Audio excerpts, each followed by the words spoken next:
want to welcome all of you to our monthly Zoom meeting for women in leadership and lead like a woman.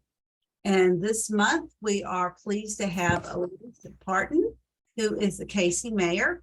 And thank you for being able to jump in at the last minute to help us out. We are delighted to have you. Get this where I can actually see it and read it.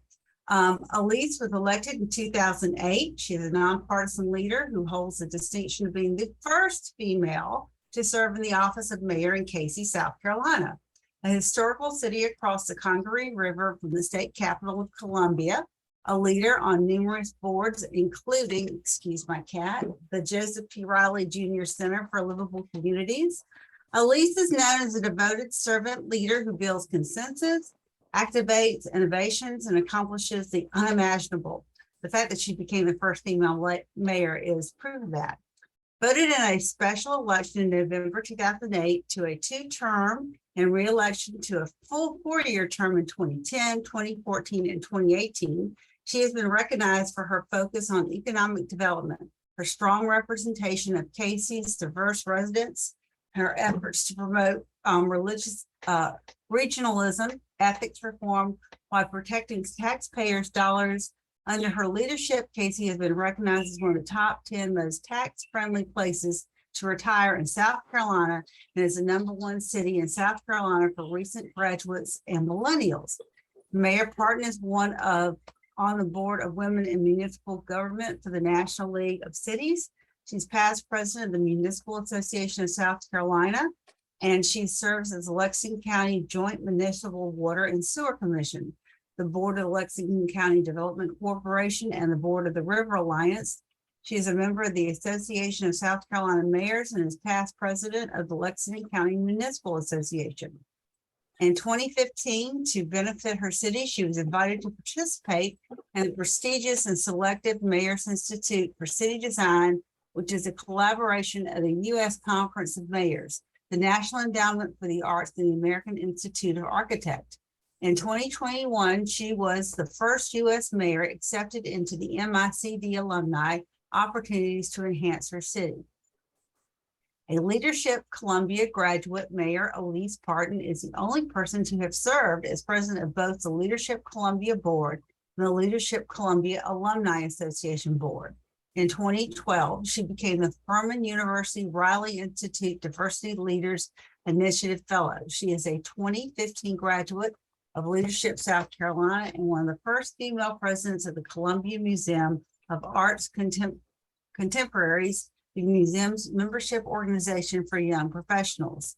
As her wide range of service demonstrates, Mayor Parton is not only keenly interested in the healthy governance of the city of Casey, but is fully committed to building the strong regional partnership necessary to move the entire Midlands region forward.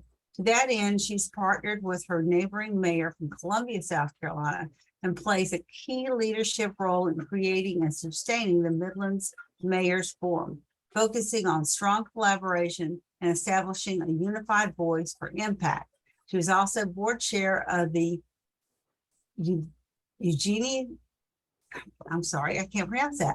an organization whose mission is to increase the competitiveness of the Midlands regions of South Carolina. She believes so deeply in the need for all of us to get involved in an elected office that she gave a resounding call to her 2015 TEDx Columbia, South Carolina speech.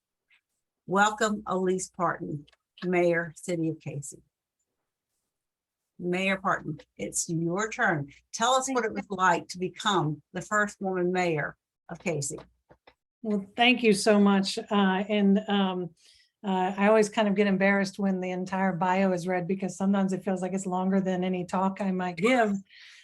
But hopefully that gave you a little bit of insight into my background and the opportunities that I've had to lead and to serve.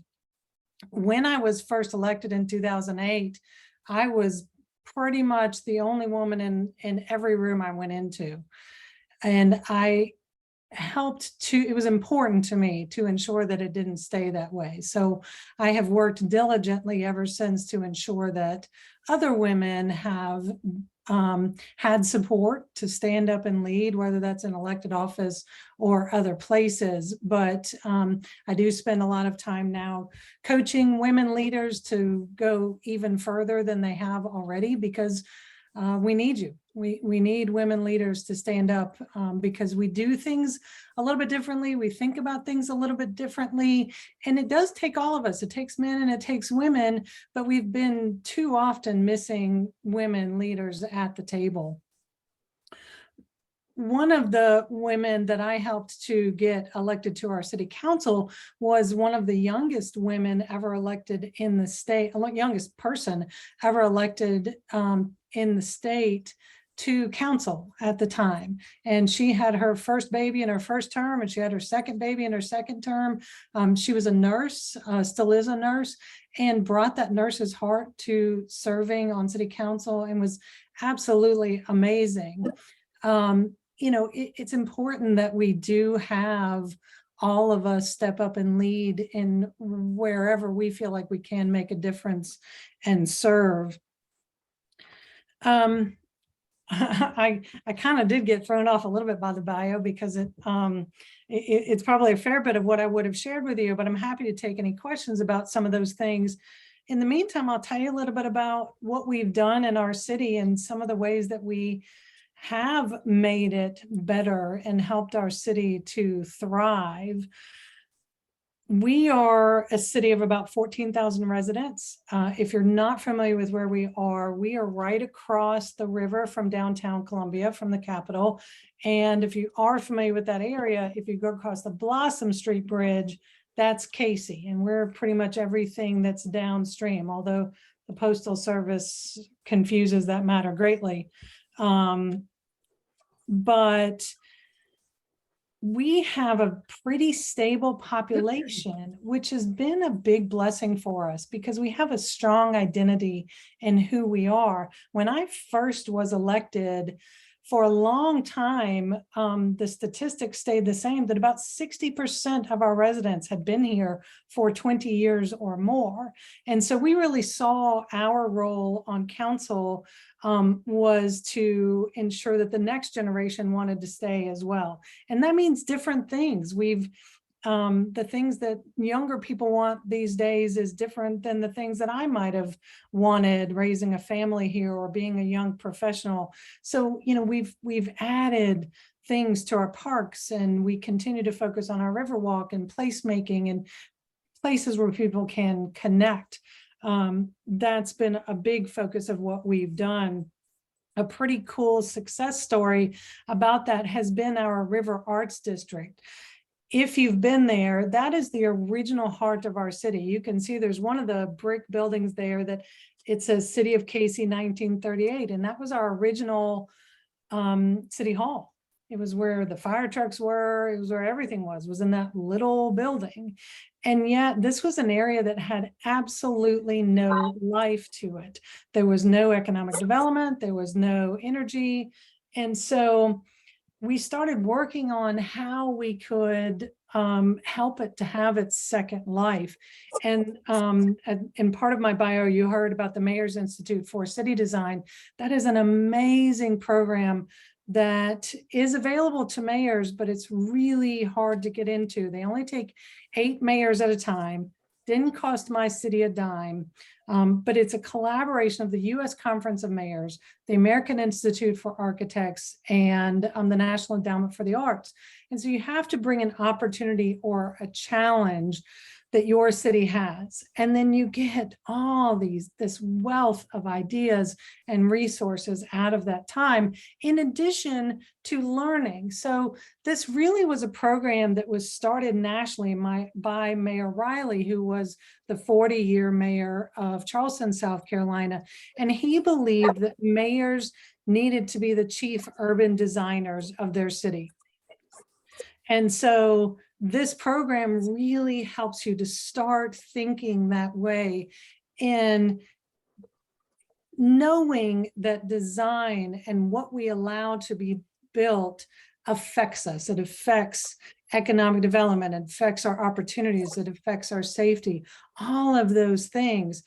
And so I learned a term when I was there called, that I'd never heard before, called pre-vitalization. We were trying to revitalize. Everybody knows what that is, but I learned the term pre-vitalization. Well, pre-vitalization is the art of what's possible. And that's what we needed. I was meeting with the building owners of these abandoned commercial spaces.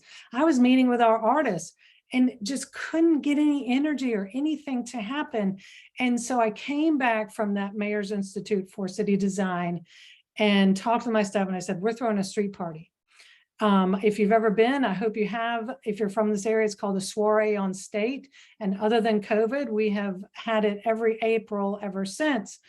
But it looks like just a lot of fun. It looks like music and good food trucks and drink and gathering, but it has a secret purpose. And so this street party, we planned it and then went to the building owners and said, hey, if we throw this street party, will you just clean out the inside of your building? And so a lot of the building owners did. And during this street party, we then hosted artists inside. So people came to the street party, they enjoyed the food, the music, the drink, but then they went into these spaces and checked out the art that was in there. But while they were in there, they said, huh, I kind of like this space. And before we even held our second one, we had a business open up. And then we had another business open up, and then another business open up. And so our River Arts District is having a revitalization right now that's absolutely fun and amazing. We've also gotten some great grants from the Knight Foundation, the Central Carolina Community Foundation, that have added vibrancy and diversity and color to our River Arts District. That's really just helped to encourage that placemaking, to encourage other businesses to want to be a part of it. So it's been super fun. It's been super successful, and it's definitely not expensive. It's something that other cities can replicate and create that pre-vitalization so that other people can see the art of what's possible. I'm going to stop there and take questions, and I'm sure that will lead into other things that we can talk about. But are there questions about women in leadership, about being in elected office, about what it's like to run a campaign, anything like that that I can answer? Yeah, I have. You said you used the word the art of what's possible. How can we turn that in for women to use that as a way of a calling to do what our truth is? Oh, I love that. What a great question. And what a great way to see that use of pre-vitalization, because I absolutely think you can do that. You know, when we were trying to get people to revitalize and invest in these buildings, people couldn't see what could happen. And oh gosh, why would I, if I own this building, do anything when nobody else around me is doing anything? So it's a lot like what you're asking about for women. You know, how do we really see what's possible for ourselves, see where we can really make a big difference, see where our need is for us to lead, and how do we then believe in ourselves enough to do that? I do love the sentiment of using pre-vitalization for that, the art of what's possible. And I think that can come from gatherings like this, being with other women leaders, seeing what somebody else is doing, talking with other women leaders about doubts, or you know, encouraging each other, so that we just keep pushing each other to greatness and to making that positive difference where we are and where we can go next. But I think that's absolutely a mindset that we can use to further women in leadership. I have a question from Dawn Darby. Please share any time she felt diminished and how you dealt with that. as a woman probably is what she's getting at. Yeah, no, I was just Yeah, talking. sorry, I'm eating lunch, so I sent it through the chat. I I don't. appreciate that. No, that was perfect. Honestly, I've realized that I am not the best one to answer that question because I'm a little slow on the uptake on that. I'm very thankful that my father brought me up to not really think as much about gender roles. And so when I was first in office, I really kind of rained on excuse the stereotype, but a bunch of good old boys parades, and kind of came out of nowhere, just worked hard and believed in what I and this grassroots group of people were doing and what we cared about. And so just kind of did it. And then here we won in every single precinct against someone who had just lost to our prior mayor only about 18 months before, and he only lost by about 100 votes. And a gentleman who was the interim mayor and was a longtime council member and had lots of name recognition. Those guys were great. In fact, the one who had run before said, you know what, he said on the campaign trail, we were at a debate in a neighborhood at one point, or a candidate forum, not really a debate. And he said, I'd be totally fine if she was our mayor. I just want this done right. And so there was a really nice sentiment of not really running against each other, but just running to do the right thing. But after I won, there was some things that happened that was absolutely not good. I still was slow to catch that was because I was a woman, not just because I had won. And sadly, I finally did get that loud and clear that particular thing was because that person had an issue with women, not with me, but just with women in general. So, I think for me, what was great and has probably really set me up for success in this role is that it was never about me, because when I first ran, there was this great grassroots group of people that just cared about our city. This was at a time when Green Diamond, if that rings a bell, it was a piece of land that's across the river in Richland County, was annexed into our city. And a whole bunch of people just woke up and were like, wait, is this really what we're doing? Is this who we are as a city that isn't geographically really respective of who we thought we were, what's going on? And so because I was with this great grassroots group of people, and I was way far out of my comfort zone. Like my comfort zone was so far in my rearview mirror, I couldn't see it anymore. But I knew that I wasn't doing this for me, that I was doing this because we all believed and we all cared. I'll give you an example. There was a World War II veteran who was part of this grassroots group. And my kids were 2 and 3 when I first was elected. And so I was tired in general. And I had to be out there knocking on doors and connecting, and I just did not have it this one particular weekend day. And I called Mr. Bernie. I was like, Mr. Bernie, I need to be out there knocking on doors, but I'm so tired. I don't have the energy. Would you go with me? He's like, I'll be right there. And he comes and he picks me up in this 1970s station wagon that, he had kept running his entire life. Not quite, but, half of it. And, Mr. Bernie's knocking on doors on one side and I'm on the other. And so when those things happened that were definitely not kind and not supportive, I had to grow some tougher skin, but I was able to also know that it wasn't just about me. There's a question from, let me get this question and then I'll come back to you. From Jennifer, in my experience, sometimes the hardest criticism seems to come from other women. How do we handle this? How can we work together more instead of competing with one another?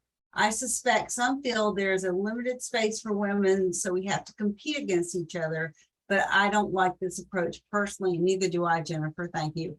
What do you think, Elise? Do you feel that you get the hardest criticism from other women? Not really. I do think there were some women who were really hard, but I absolutely agree with you, Jennifer. That is not something we should buy into at all.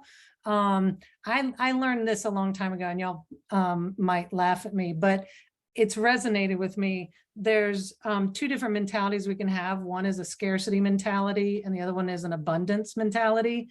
And if you break those words up kind of along syllable lines, on one you get scar city, and on the other one you get abundance.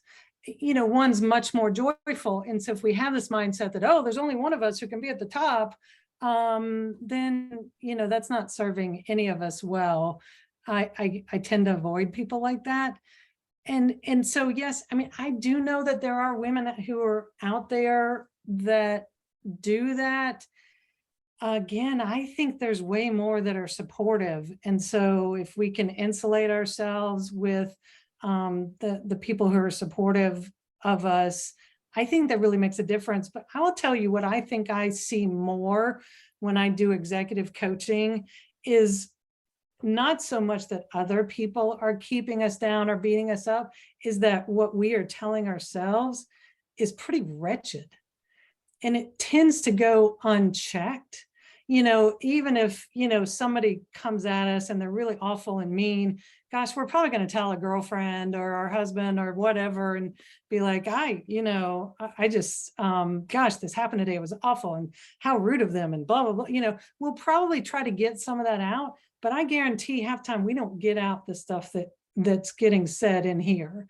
So I really believe that we as women have to do two things. One, if we are talking to ourselves negatively, we got to stop it. We just have to stop it.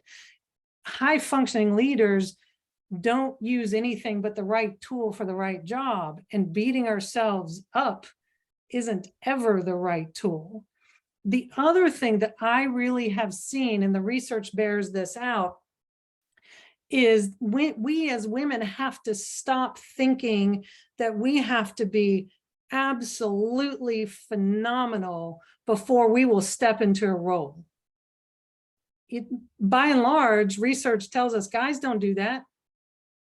And we shouldn't do it either. Not that we go into roles and we're completely unprepared and we don't care. No, we will learn because we do care.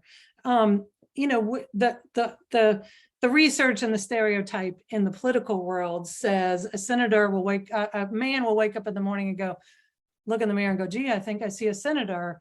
But women will wake up, look in that mirror and go, oh gosh, if I ever wanted to be in the Senate, I need to have a PhD in roads, in tax structure, in budgets, and elections, and campaigns, and, you know, and we hold ourselves to these really ridiculous standards that are keeping us out of these leadership positions that we need women in.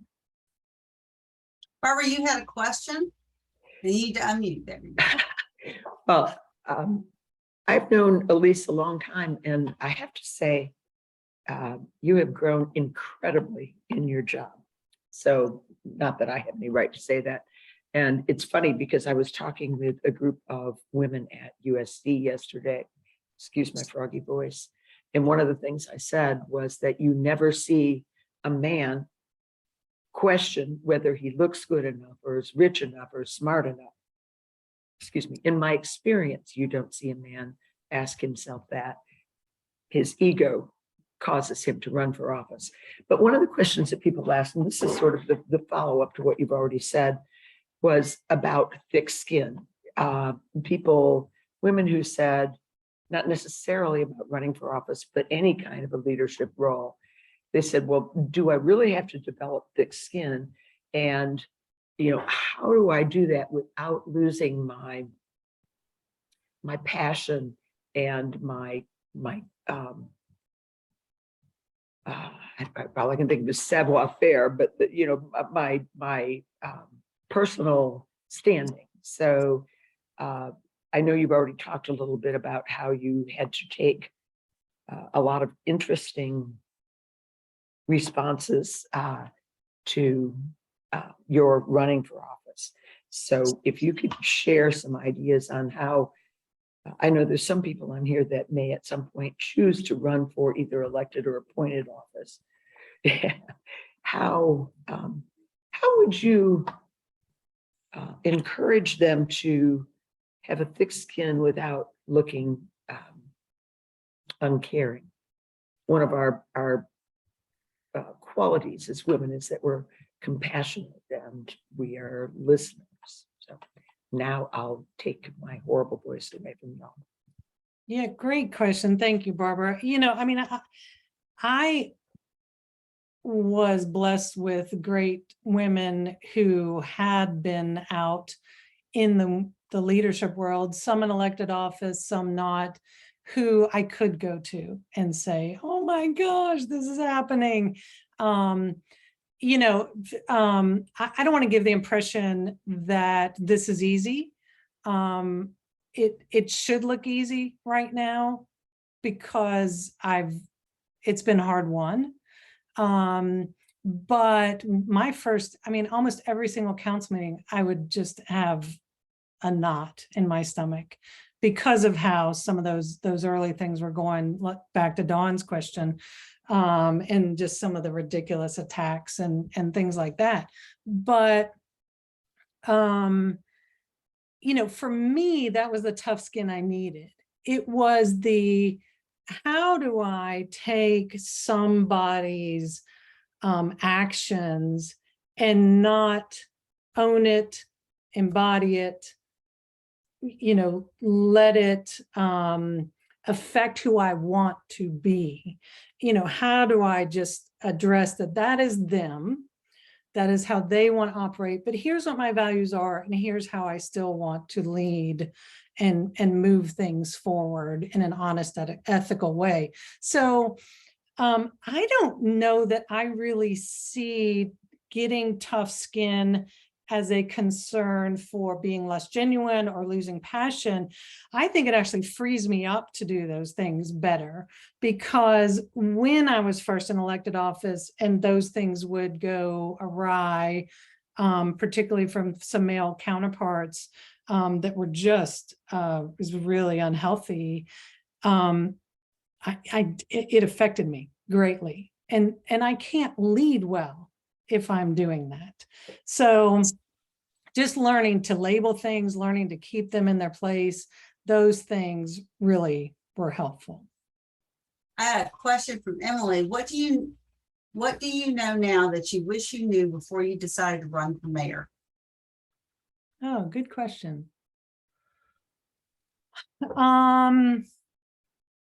Those first 2 years were really tough because I had rained on some people's parades and they took it out on me handily. But we kept throwing sunshine on what they were doing and they didn't stay around. So it is worth standing up, and if there's anybody thinking about running for office, reach out to me. I'd be glad to jump on a phone call and help you think it through.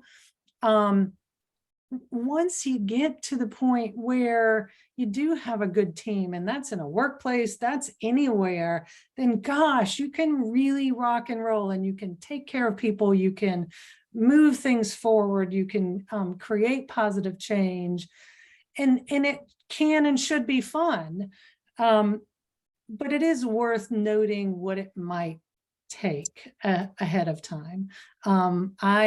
There's a joke in my family that when my husband and I were really deciding if I was truly going to do this, because we had 2 young kids, I asked somebody who was had been around municipal government for a very, very long time. And I said, how many hours a week are we talking?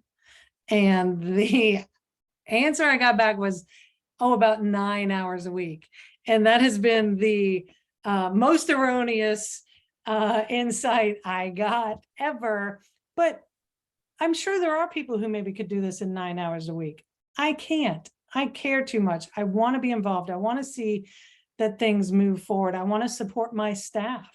Those things really matter to me. We had an officer get murdered earlier this year, and that was one of the hardest things we've been through.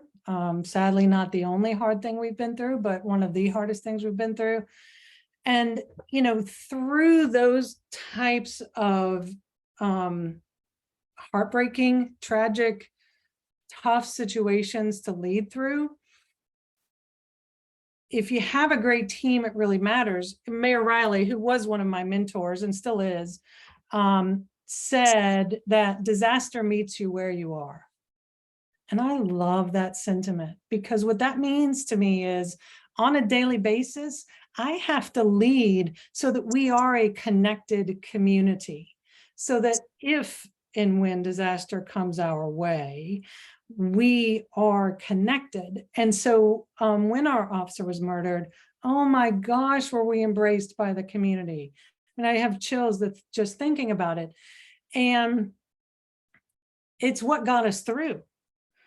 But I will tell you that our officers responded after something similar happened in their community to go bring food and pay it forward to this community. And they had not been embraced and supported in the same way that we had. And it was almost as if you just kind of went on. And we know that's not true and that's not healthy. So, you know, how we lead on a daily basis really matters. Let's see, were you able to gather support or insight from other women who've been elected as municipal mayors from other cities? How did you use this to propel you forward? Yeah, not just municipal mayors, but other women in elected office really were so supportive, and I wouldn't be here without them. And Barbara used to run the Southeastern Institute for Women in Politics, and I think back often to would I have gone to that if it had been an institute in politics? Like, it was basically like, how do you understand how to run a campaign and put yourself out there and all those different components? Would I have gone if it was both genders? And y'all, I don't think I would have. I think having a forum like this, where you can talk about the struggles of women in leadership or what it takes to move forward or any of those insights, is so impactful, and it creates a bit of a safer space to be able to do that. And not that there aren't guys out there who are amazingly supportive. It's not about that at all, but it is okay to have this kind of a space to help propel women forward so that we do have more of a balance of women in leadership. So yeah, I mean, I would call those women sometimes and be like, oh my gosh, this just happened. How do I deal with this? Or, you know, or just connect. But there was tremendous support from women who had been in the position I had been in for a lot longer. And I do really try to continue to pay that forward myself because it matters.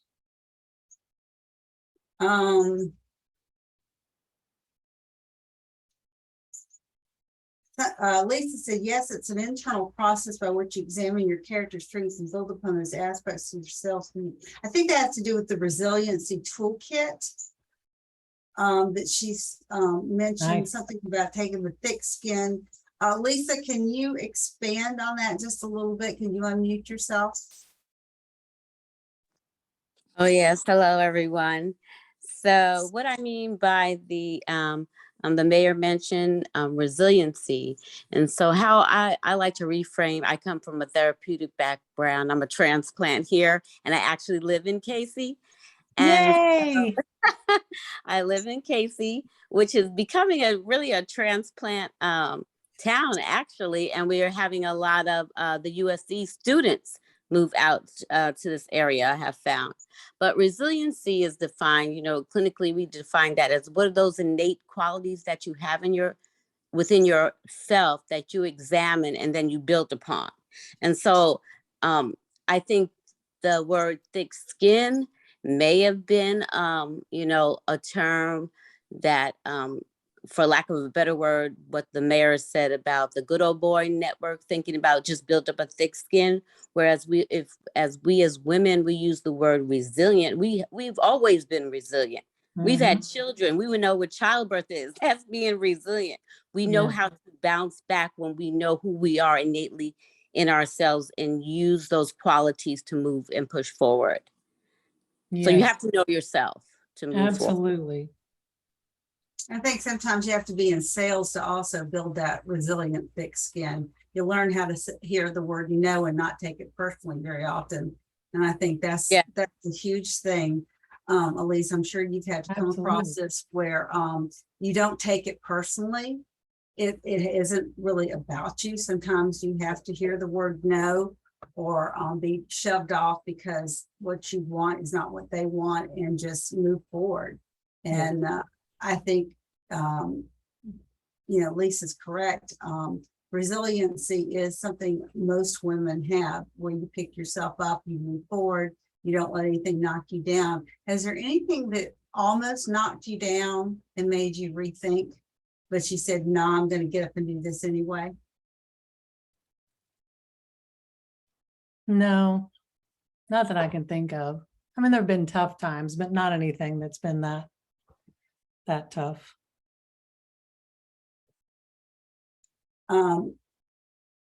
Let's see.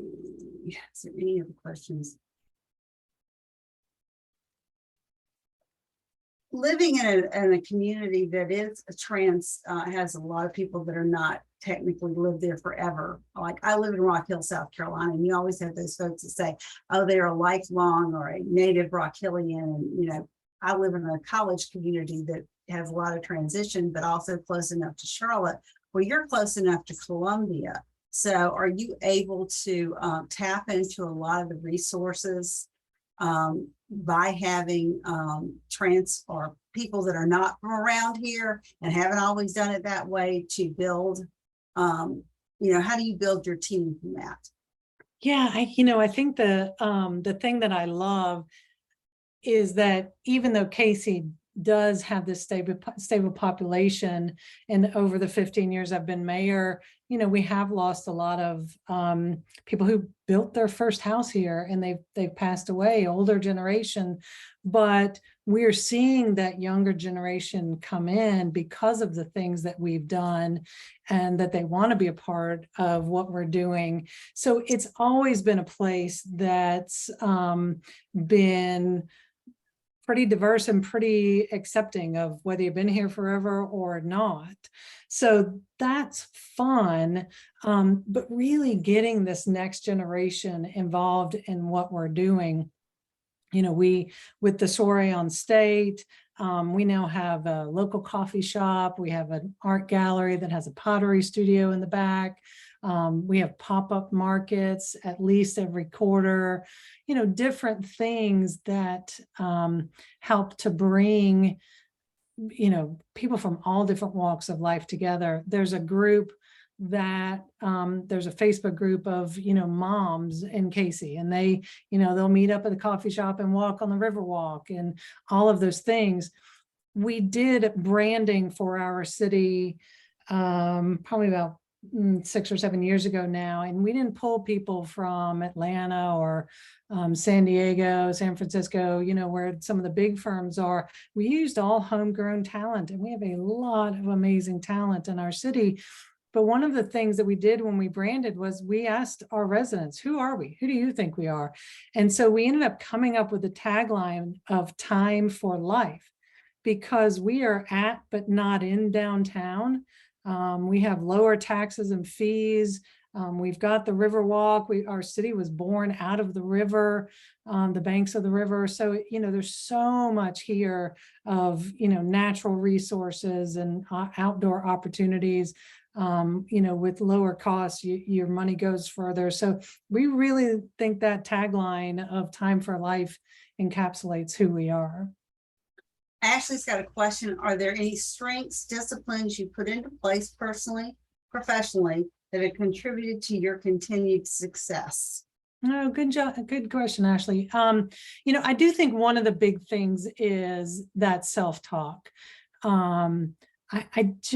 For me, it was an important change to just drop out that negative talk. And I do see that in not just women, but I do see it more predominantly in women, that negative self-talk is pretty impactful. And so if we just start to notice it, then we can start to stop it. and it's really interesting to see how much kind of mental time that frees up. We know that those thoughts affect us physically. There's some pretty interesting research out there about that kind of stuff. So we know that it makes a difference. That's a big one for me. Let's see, strategies or disciplines that I've put into place. I think also just having a network of like-minded people, meaning positive thinking, meaning caring, similar values, wanting to do good things in the world, having that network of people to connect with and go through life with has really helped as well. I think also when you use the word strategy, I think I'm a really strategic thinker in that, I think about how can we get the football across the goal line? What's that going to take? Whose hands do we need to put it in? And it doesn't need to be mine every time. So how do we, bring about success in every different way, shape, and form? And I do think that is a very strategic thing to be able to do, to think about supporting other people's strengths and helping them to create success. Any other questions?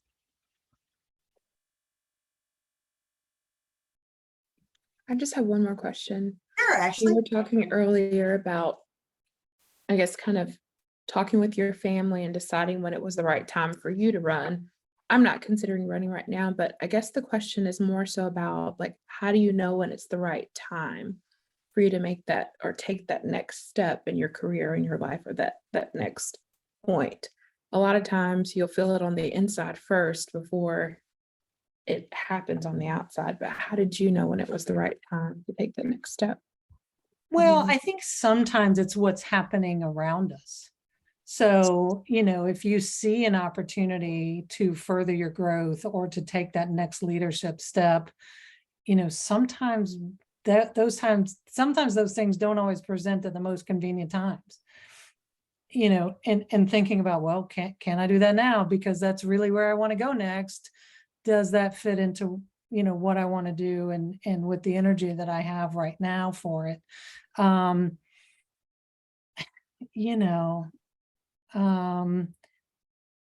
I think had somebody told me the real answer about how much time I would put into this, I'm not sure if I would have done it.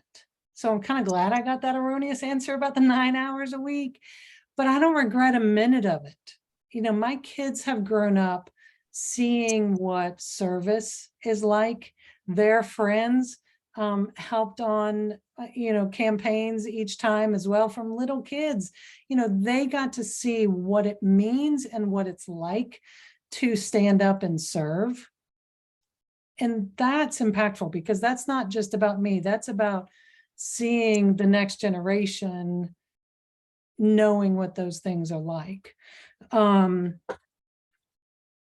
We had I would say, I won't tell this story. I'll just use it as a teaser to tell you to go watch the TED Talk, because there's a cool story in there about third graders and just kind of how we got them involved for the same reason, so that they could see that if they use their voice, they could create positive change. And that was something that was very important to me.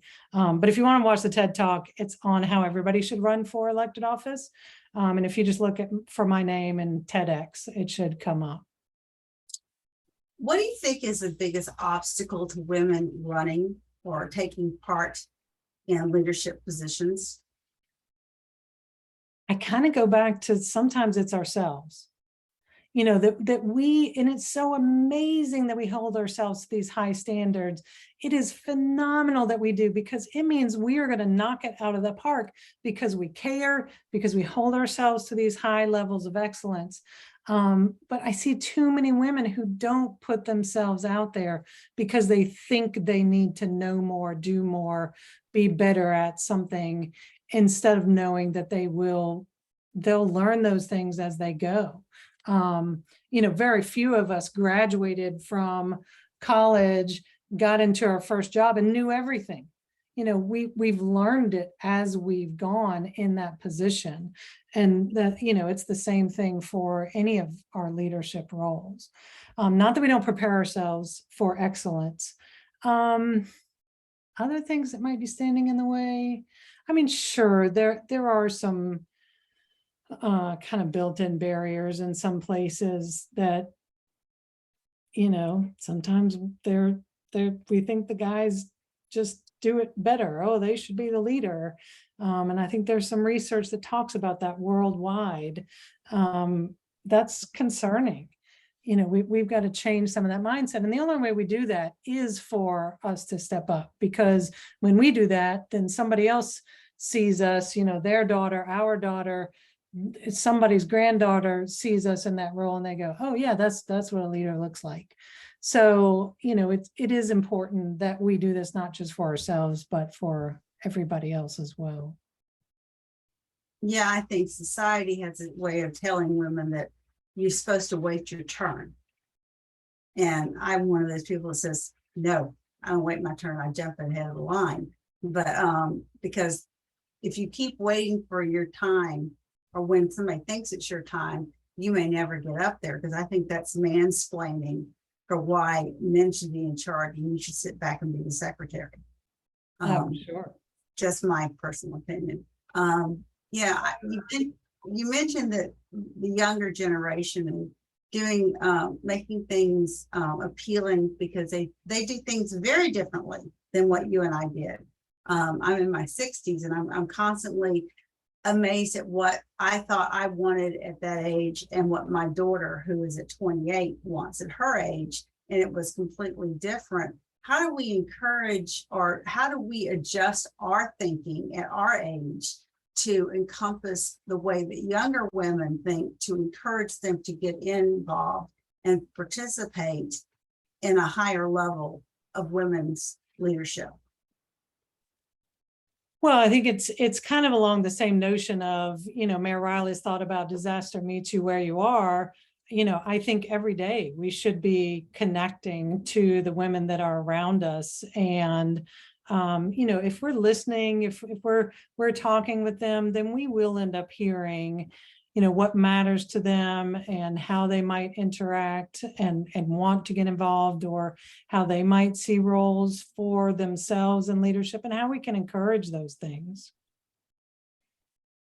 I think that's what I love so much about SC Will. You know, I've been around the organization and heard so much about it over the years, but I think it's that connection of that body of like-minded women and leaders that are in the same place. Because a lot of times you'll meet other women and they may be leaders, but that doesn't mean they're necessarily good at mentorship or providing advice or even interested in that. They're solely focused on their lanes. And it seems like SC Will brings people together that are willing to be a part of that process of showing you this is how you handle this is what you do. And I think that's powerful. Even just being at the dinner the other night, I felt so honored to be there, just one of the women in the room, to hear the expertise and just the way that these women carry themselves in their positions of leadership. And so it's great to be able to sit and hear and listen, not even necessarily asking a lot of questions, but hearing how they handle things, even in you, Mayor, as well. It's been great hearing. Yeah, I agree, because there are women out there who are thinking the same way you are, and it's important that we find each other and we encourage each other. We've got about 10 minutes left. I know that Emily posted in the chat that anyone is in the early stages of considering running. She's given a link to how you can think about running for office workshop. If you want to click on that, that'll take you to where you need to go. I know that Elise probably encourages all of us. I sit on a board and commission here in York County.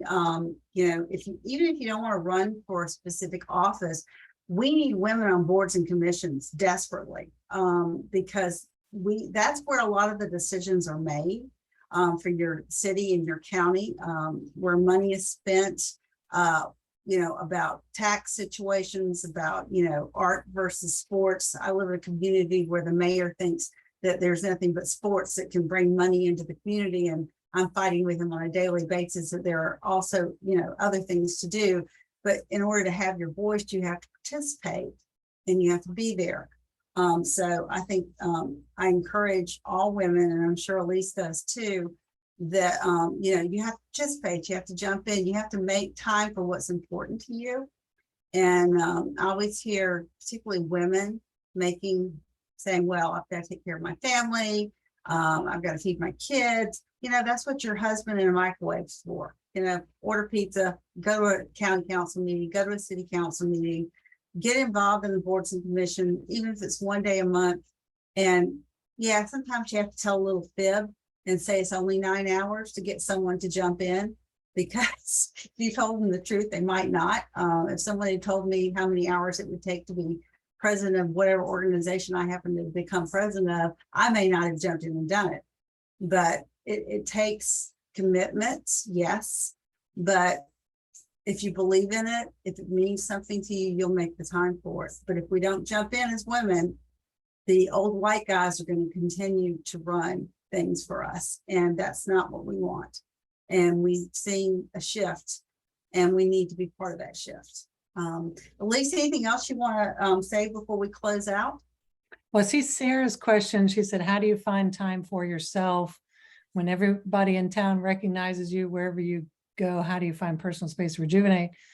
Yeah, that's a good question. And I would say you have to schedule it. Just like everything else. It's nice when it can happen spontaneously too, but we, just like I said earlier about high functioning leaders only use tools that, are the right tools.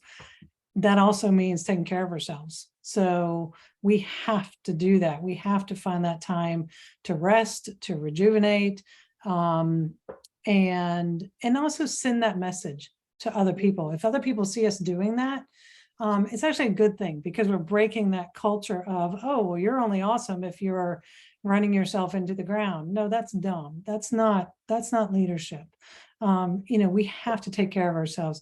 Does it get hard to do sometimes? Sure, when things are really busy, but then we try to go back to where we can create a bit of balance. And for me, I love, I don't have too much trouble with the recognition thing, in the sense that we are a small town, and that's why we do have more trust at this level of government, because people see me at the grocery store, they see me at the gas station, etc. And so it does tend to increase trust more than you see at the state and federal levels. But I haven't found it invasive at all. So I love spending time on our Riverwalk. That gets me a massive amount of rejuvenation. I try to get down there as often as I can. So it hasn't been that hard. I always tell people, we all have calendars, schedule it, block it off. No one can have that time but yours. And even if it's 5 minutes to sit in the quiet, that's all that matters. And so, well, thank you, Mayor. We appreciate your time. And again, thank you again for stepping in. We were going to ask you at some point anyway. It just made it even better to have you now with the election season going in South Carolina. So thank you again. We'll be back next month. Emily and I, do we have someone already for next month, Emily? I can't remember. I haven't looked at my stuff. Yeah, Mia McLeod. Oh, great. Mia's great. And I actually worked on Mia's campaign. I'm sorry she didn't win, but that is okay. We're going to hear what she had to go through to run for the governor of South Carolina. So with that being said, everyone have a great rest of the October month. Enjoy the cool weather, and we'll see you next month. Thank you all. Thank you. Bye, thank you.